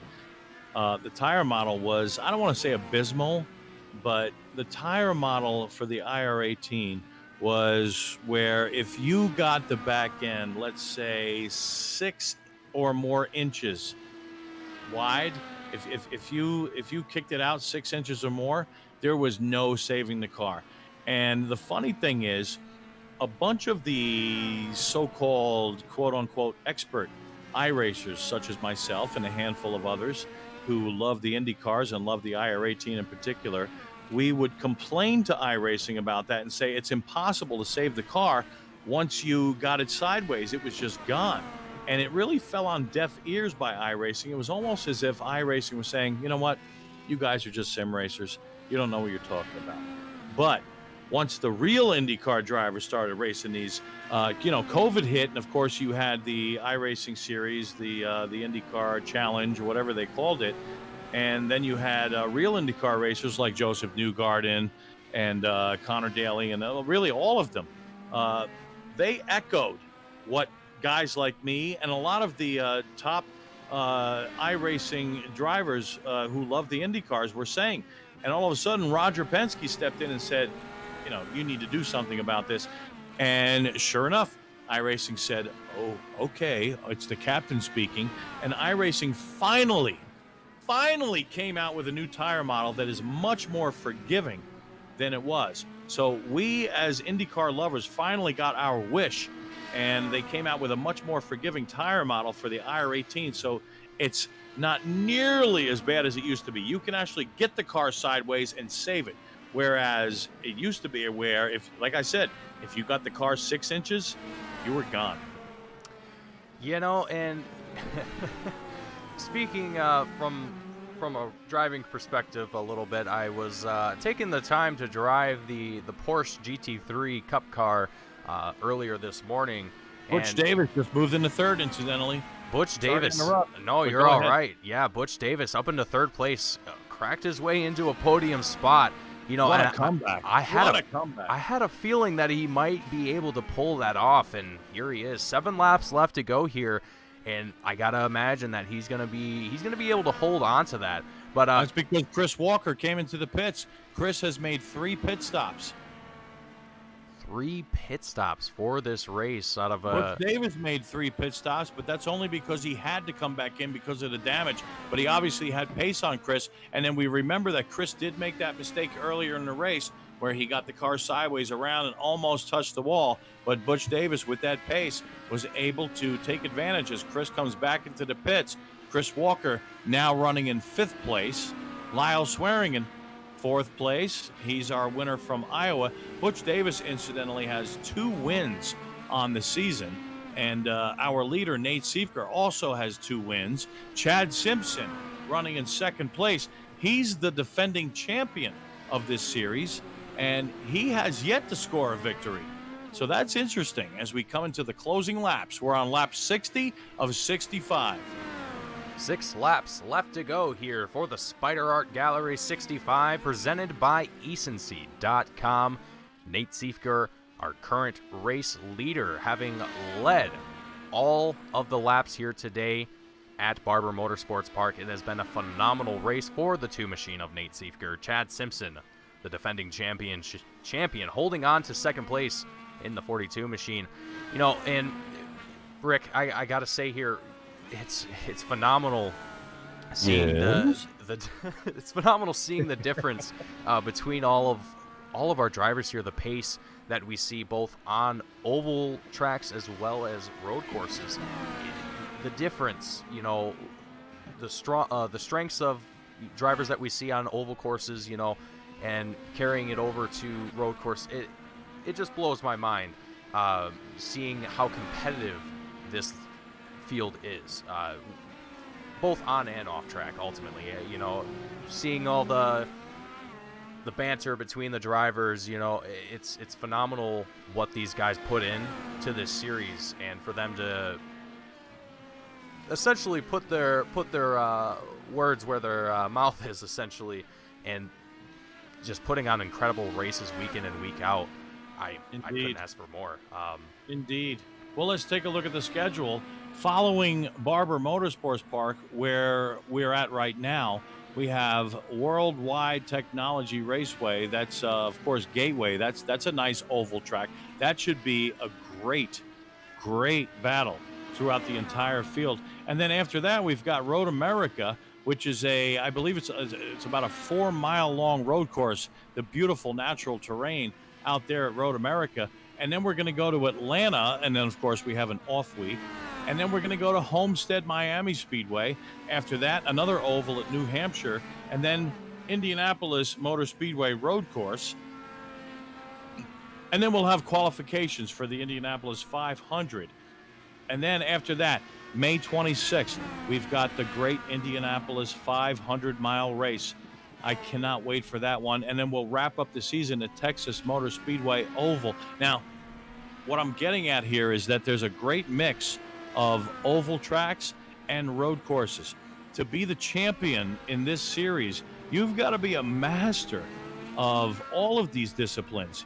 You have got to absolutely know what you're doing. You can't just be an oval specialist and expect to be competitive on the road courses. If we have a car that went around, who was that? Ryan Cruz in the 99. Ryan Cruz goes around. He's running in 15th place right now, and Ryan has it towed back to the pits. But like I was saying, you have got to be I don't want to say a master, because some people, Nate Siefker is a master of the road courses. He's very, very good on the ovals, but he's an absolute master on the road courses. Who would I consider to be a master on the ovals? I would have to say Butch Davis. Butch Davis can hold his own on the road course, as we've seen here today, as he stayed with Nate Siefker for a while until he made that mistake. But he is one of those people I would consider to be a master on a road course. But if you could be very, very good on both, you've got a shot to win the championship here in the SRE series. Yeah, absolutely. And that's the one thing that I truly love about this schedule, about this series, is the variety between oval courses, between road courses. It's a healthy mixture. And like you said, Rick, you have, in order to be a champion in this series, you have to be proficient in both. You can't just be dominant in one and lackluster in the other. You have to be on point in both of those disciplines. And Nate Siefker, like you said, he is very dominant here in these road courses. But yes, he is. On the ovals, it's Butch Davis, hands down. Ooh, we got a car backwards turn around. That's Jeffrey Rollett in the 66. Jeff Rollett running in 10th place right now. And he's going to come out in front. And that was a close one as Bentley Glazer was coming around. But Rollett's going to get it back on the racetrack. He's running in 10th place. We look behind him to see who's behind him, Kevin O'Brien. Kevin's not close enough to make a move, but let's go back to the front of the field as everybody is strung out. Let's give Nate Siefker props where props are deserved. Nate Siefker comes around. He's on lap number 64 of 65. The next time he comes by, he will get the white flag. So Nate Siefker continues to lead this race, and if I'm not mistaken, he has led right from the green flag. He has led every single lap. He has led 64 of 64 laps, and it's likely he will also lead the 65th lap.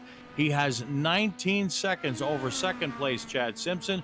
Butch Davis now solidly on the podium in third, 46 seconds behind Nate Siefker, 26 seconds behind Chad Simpson. No way that Butch can catch Chad. And Lyle Swearingen is 5.8 seconds behind Butch, so Lyle will not be able to catch Butch. If these three gentlemen, Siefker, Simpson, and Davis, are able to just basically keep it out there and not make any mistakes, that's the way they're going to finish. Nate Siefker is now on the final lap of the race. The white flag has flown here at Barber for the Spider Art Gallery 65. Nate Siefker in the race lead, Chad Simpson in second, and Butch Davis, after falling back in the field far beyond, I believe, P10, it was, I think, almost P14, he came back and worked his way all the way into third place. And even despite having almost 50 seconds of a gap between himself and first place driver Nate Siefker, you have to give credit to the 43 machine of Butch Davis. What a comeback. Yeah, absolutely. That was an amazing comeback. Phenomenal. Here comes Nate Siefker. He's off the final corner. Nate Siefker on the main straightaway. He swerves it left and right again as he takes the checkered flag. Nate Siefker is your winner here at Barber Motorsports Park. 18 seconds behind. We look at Chad Simpson now coming through the final set of corners. Chad Simpson with a solid run. Chad Simpson also looks at the checkered flag. Chad Simpson comes across in second place. We drop back to Butch Davis. Butch Davis, what a day he has had. Davis comes through the final set of corners, through the lefts and the rights, and then the uphill sweeper. Butch Davis is going to come across in third place after a monumental mistake. What a way to salvage the day as Butch also moves it left and right as he comes across the line. Butch Davis, after that mistake, he's got to be pretty happy to bring it home in third, because let's be honest, there's not much of a chance that Butch Davis was going to be able to take over the lead from Nate Siefker. So Butch Davis to come across still after all he's been through with a podium finish, he's got to have a smile on his face. Yeah, absolutely. And Nate Siefker having just dominated this race. I mean, you can't be upset with that. I mean, you might, maybe as a driver, you might have been a little bored up there by yourself, no one really challenging you too much here and there, but hey, you're still leading the race. You're first. You're in charge essentially at this point. And oh man, to come across the line after 65 laps, all green and leading the race, man, that's you got to come away from that race feeling just absolutely enthralled. Oh, no doubt about it. No doubt about it. Well, we knew going into this thing that Nate was the class of the field, and he proves once again that he is absolutely head and shoulders above the rest. As we're taking a look at Nate now on the main straightaway doing his celebratory burnouts. And as soon as he's done, we're going to go right to the winner, Nate Siefker. We're waiting now. Nate Siefker now hard on the brakes and still spinning the rear wheels. Let's take a look at the final standings. Nate Siefker comes away as the winner of this event. Chad Simpson, our defending series champion, will finish in second place. Butch Davis comes away with a third place, still on the podium after all he's been through today. Lyle Swearington, a one-time winner this season, he ends up in fourth. Chris Walker, he had a great run going there, was challenging for second place, made a little mistake, and that cost him dearly. He's going to come home in fifth place. Yari Brupatcher or Brupacher or however it's pronounced, I'm sure I'll find out one day. He's going to be sixth, and then it's going to be Benton Glazer. And who is that? Something Wiser. I can't quite Dale make Weiser. it out. And he's going to finish eighth. Dan Bracington, ninth place, and Jeffrey Roulette is going to round out your top 10. Let's go immediately down to victory lane. We've got Nate Siefker. Nate, is Rick Ravon and Mason up here in the booth. This had to be one of the easiest wins of your career. Tell us about the early laps when Butch Davis was right behind you. Were you conserving fuel? Because we know that you had to pace on the field according to qualifying. Yeah, it was map 5, lifting coast everywhere. Almost had, lifted and coasted too much a couple of times there. So yeah, I think Butch is probably doing the same. To be honest with you, I think according to his pace, what he was doing, I think it correlated with us, relaxing and everything. But yeah, a couple of times I turned the wick up there. At the end, I turned it really far up and got the fastest lap of course too. But yeah, once whatever issue Butch had, from there got a lot simpler. From there, it's just maintaining a 15-20 second gap roughly to Chad, and from there, yeah, it was just relatively smooth sailing. Yeah, well, it definitely appeared as though it was smooth sailing because once you got the lead and Butch made a mistake, you were just gone. Tell us about that moment when you saw that Butch had some problems behind you after the pit stops. Was that a bit of a relief for you? More of a, okay, the strategy changed now from managing Butch's pace to just managing my own, and that's a little more difficult at times because you don't have a reference point. You're just your own reference.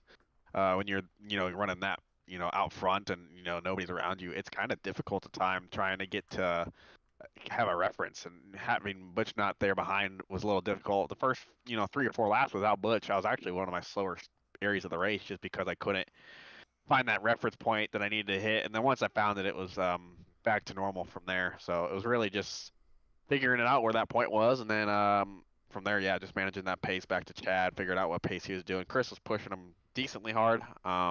Just didn't make the strategy work on Chris's end. Well, we've got a little bit of a twist here because Butch Davis joins us here in Victory Lane. He comes up to congratulate Nate. Butch, you finished third here today, and you were all over Nate in the early stages of the race. And now that we have you both here in Victory Lane together, what do you have to say? What were you doing in the early stages? Were you really pushing hard to get by Nate, or were you still just kind of conserving fuel? What was the strategy going in? Oh, well, first and foremost, congrats to Nate. He ran a hell of a race, which is what we expect out of this guy. He's a workhorse ace. But, yeah, that first stint, being completely honest, I was not pushing at all. Maybe once every 3 or 4 laps, I would kind of just try to put a little bit of pressure on. to see if Nate would make a mistake, but was just kind of in for the long haul. Hey, Nate, did you feel the pressure, Nate? I mean, somewhat. I mean, Butch is a very competent driver.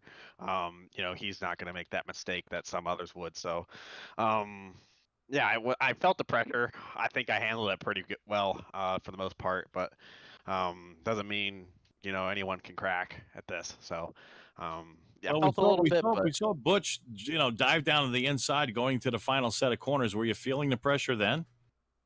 I didn't even realize he was that close, honestly, until I looked at my mirror at the You apex mean you weren't and I looking saw in he your was there. mirror?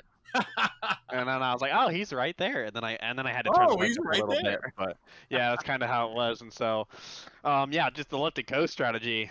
Those first 15 to 18 laps was instrumental in getting to the number that worked with the fuel. And I knew probably Butch and Chad would go up both strategies, and they did. I just didn't expect to actually make the same fuel mileage as Chad, and actually better on that second stint, though. So yeah, it worked out in the end, though. Yeah, a little bit different here in Victory Lane. We've got Nate Siefker, our winner, but we wanted to also because Butch wandered his way over to Victory Lane, so we've got him as well. There was a nice battle between the two of them, and we wanted to talk to them about it. But Chad Simpson, he also was up there, and he finished in second place. Chad, let's get a word from you, Chad. Chad, you finished second place today. Obviously, no realistic chance that you could catch the winner, Nate Siefker, but what was your game plan going in? Keep it on track, get as many points as I can, don't crash. Basically, that's it. I told my mom before the race, Nate's going to win. I'll do what I can. As long as he doesn't crash, Nate's going to win. And, hey, look, it's in Victory Lane. I'm shocked. It was a perfect race for me, honestly. Second, Butch did a dumb thing and gave me a position. And, that was it. Oh my goodness! I'm glad you brought that up, Chad. Let's talk to Butch about that incident. Butch, you made your first pit stop, and you came out of the pits, and you were on cold tires. What in the world was going on in your mind that made you think that you could stick it in that corner on cold tires? Well, I mean, I've done that. I've done that in practice numerous times, but the idiot driver of the 43, that would be me, stupidly spun the rear tires on the jack. So when I got dropped down, I lit the tires up a little bit on pit lane, exiting my stall. And anybody that's driven these IR-18s knows that is not a good thing, especially on a track like Barber. The pit road exit's pretty tricky as it is. And yeah, the back end just came around, and around I went. If the idiot driver of the 43, that's me, had realized what he was doing and jumped on the brakes a little bit sooner, I probably would have avoided contact with the wall. But unfortunately, caught the wall. Was that nerves that just got to you? Just a little bit, just pushing it a little bit too hard? No, just inattentiveness, just being stupid. Jeez. Like Chad just said, I did a dumb thing and I gave him a position. Sometimes it's a problem. Well, you and Chad are teammates. You've been teammates for a while in FBR Motorsports. Did you guys have a game plan going into this thing? Yeah. Normally, Chad's our strategy guy most of the time. He didn't really get an opportunity to do a lot of practicing leading into this race, so it kind of fell to, me and the other guys. And we kind of figured out that, like Nate said earlier, with some lift and coast, we could make it a 2-stop race instead of a 3-stop. You had to be, on your A game, not get caught up in trying to battle somebody else and use more fuel than you're supposed to. So, you coming out of the pits, you were on your B+ game, apparently. I was more like an F, dude. That's a sick burn right there. Well, let's give Nate Shoey Siefker, his just due, and congratulate him for the win. Of course, going in, he was the odds-on favorite. He's just an ace on these road courses. Nate, congratulations, and let's leave the floor to you right now so you can give your shout-outs. Yeah, first off, I want to thank you, Rick, and Mason for broadcasting. You guys do a fantastic job being the proud broadcast sponsor for the Sim Racers Edge. It's really awesome to have you guys on board with us. I want to thank every driver that came out tonight as well. Barber is a very tricky track in itself. It's not everyone's favorite. It's my kind of one of my favorites though. So, There's a big it's not for surprise. everybody. I want to thank our partners, e2c.com and SimMotion as well. They're great partners for the league here. And then I want to thank my personal sponsor, the Midwest Kidney Warriors, for being on board with me for the foreseeable future. Actually, I'm proud to announce that contract extension that we came up with for the foreseeable future. So that's awesome to have. Shane and them on board, helping spread their cause, trying to find living kidney donors to well-deserving people. So it's awesome to have them on board for the foreseeable future. And anybody else that needs thanked, I guess, thank you as well. All right, Nate Siefker, we're taking a look at the points right now. It looks like you've closed in just a little bit on Butch. It looks like you're only 9 points behind, and we're heading to Worldwide Technology Raceway next week, Gateway. How are you feeling about that? You're a road course phenomenon here in SRE, but the ovals tend to kind of even things out a little bit. So how are you feeling? Is that a good track for you? Yeah, it's an even playing field for everybody. But it's kind of like Pocono. It's kind of it races like a road course. You got to take different lines to be quick every now and then. You have to shift gears and use the RPMs to help rotate the car at times. So yeah, the goal, Daytona killed me with that restart crash, and it's been working ever since then to recoup that. So I think it's now 3 wins on the season since that then. So just trying to claw that back, it's pain when Butch finishes on the podium every week. So hopefully, we continue to just claw, and eventually we'll get enough back to hopefully at the end of the season, hopefully be at the top. Well, you could only hope so. You closed it within 9 points of the leader, Butch Davis. We've got Chad Simpson, who is 33 points behind Butch and only 24 points behind you, Nate. So I got to say, congratulations. This was a thoroughly dominant performance. And I guess we just can't wait to see what you're able to do at Gateway. Thanks, Vic. Appreciate it. All right. Nate Siefker, your winner. We still have Butch Davis and Chad Simpson in the booth. Let's talk to Chad Simpson very quickly. Chad, great job tonight. You finished in second place. What were your expectations going into this race? Because you knew that Butch and Nate maybe had the pace on you, and maybe even Chris Walker. So were you looking at a podium? Were you conserving fuel? What was the mindset going in here tonight for you? Well, this was essentially identical to the strategy that we ran in Indy Elite a year ago, just with one additional stint. Last race was 43 laps at Barber, and we did a 22 and a 21 lap stint there. So here we just did a 21 and 2 22s. Everything worked out. I think you might be breaking up a little bit there, Chad. Uh-oh. You have me. Sounds good now. You're good, Chad. All right. Where did you lose me? Just start over from the beginning. It was the same as the Elite Series, the same strategy as the Elite Series, and just pick up from there.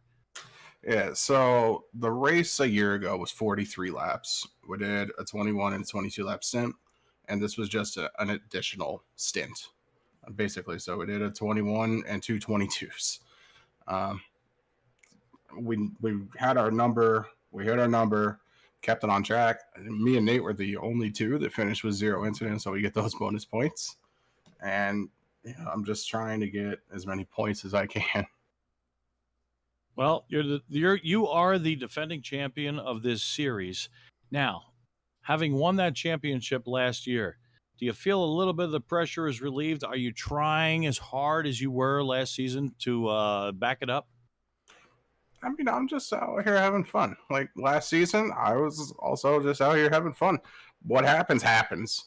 I'm not like pushing the issue. I'm not out here like throwing fenders into people or anything. I'm just out here racing, having fun in my races, and what happens is what happens.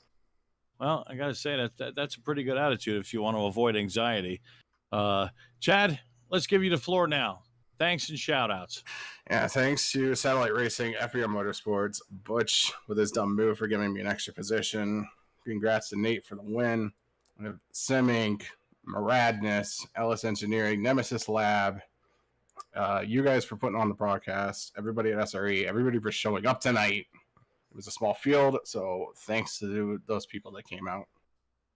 Yeah, it really is a shame we had only 16 cars when normally we're somewhere around 25. But, well, congratulations, Chad, on the second place finish. And obviously the season isn't over yet. There's a long way to go, and you still could back it up with another championship. So we wish you the best, and we'll see you next week at Worldwide Technology. Yeah, we'll see what happens then. Gateway and Indy cars and netcode is the thing. So let's see.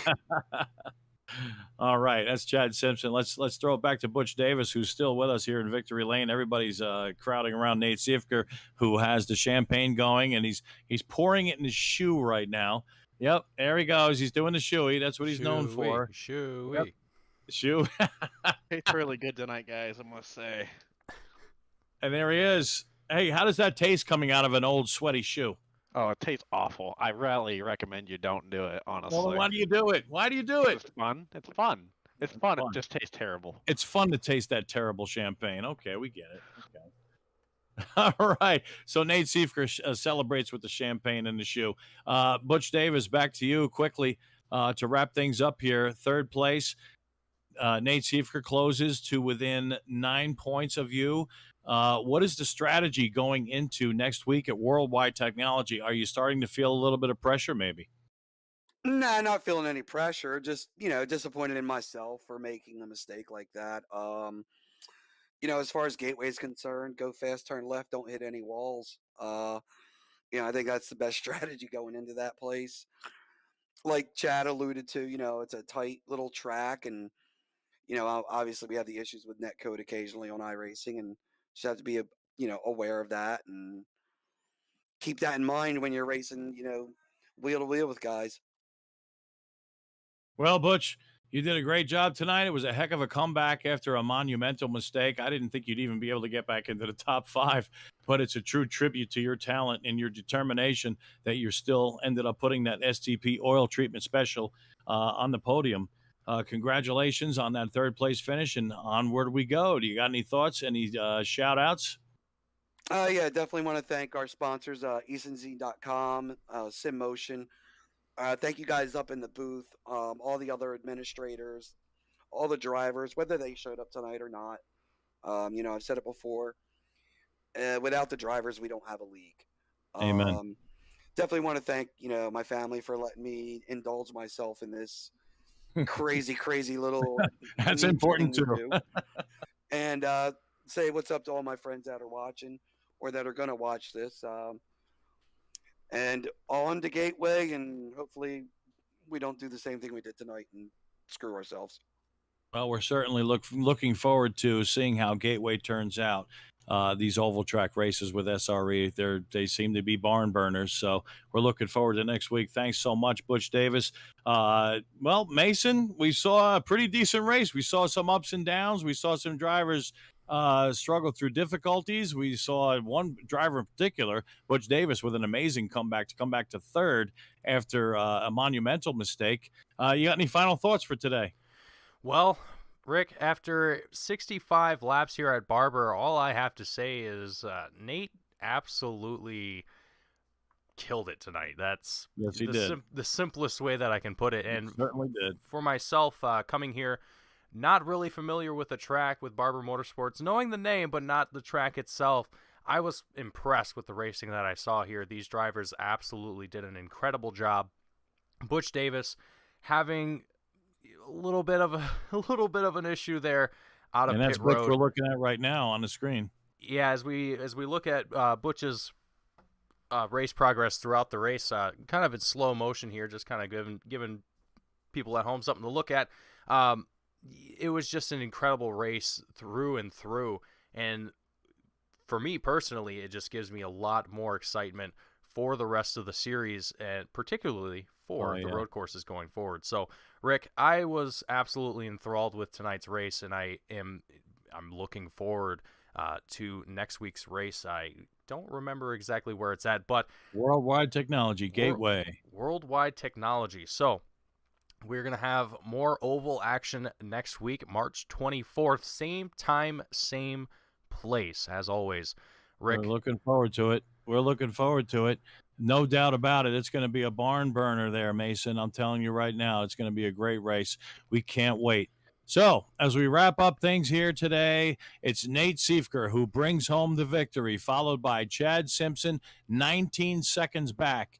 In third place, Butch Davis, 27 seconds back from Chad, 47 seconds back from our winner, Nate Siefker. We had 5 cars finishing on the lead lap. The first one a lap down was Jari Brupacker. And I'll tell you what, it was a great race, and we hope that you've enjoyed this running of the SRE Spider Art Gallery 65, and we hope that you'll join us next week as we head to Worldwide Technology Raceway. For Mason Heimball, I'm Rick Ravon saying so long from Barber Motorsports Park.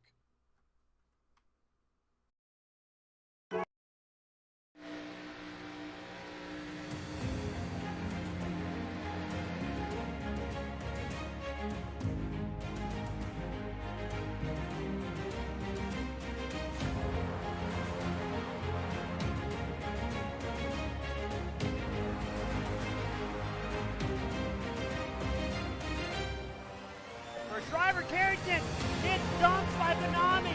The leader